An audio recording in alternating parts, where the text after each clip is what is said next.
Je vous propose d'attaquer avec le logiciel Word et nous allons commencer par apprendre les bases de celui-ci et nous verrons dans un second temps des fonctionnalités un peu plus avancées. Pour ceux qui ne connaissent pas très bien Word, c'est un logiciel de traitement de texte, c'est-à-dire qu'il va nous permettre d'écrire des documents sur l'ordinateur. Il est donc utilisé pour écrire des lettres, des rapports, effectuer son CV, lettres de motivation ou tout type de document écrit avec peu d'éléments artistiques ou graphiques.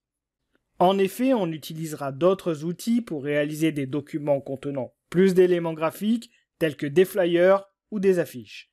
Mais on y reviendra plus tard, on utilisera par exemple le logiciel Publisher pour réaliser ce type de document. Word est très utilisé en entreprise pour plusieurs raisons. C'est un logiciel faisant partie de la suite Microsoft Office qui contient plusieurs autres logiciels indispensables tels que Excel, Word ou PowerPoint.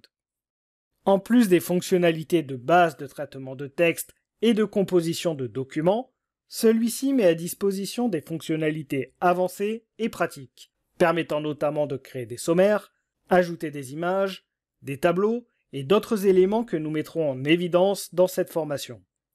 Par ailleurs, disposer de compétences sur ces logiciels et en particulier Word, dès lors qu'on est amené à travailler sur un ordinateur dans le cadre de ses fonctions en entreprise, est désormais indispensable.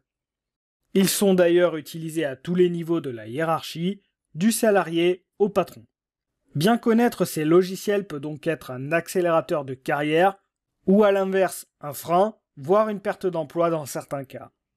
En effet, plusieurs personnes ayant déjà suivi cette formation m'ont indiqué avoir perdu leur emploi à cause d'une mauvaise maîtrise de l'outil informatique et en particulier de la bureautique.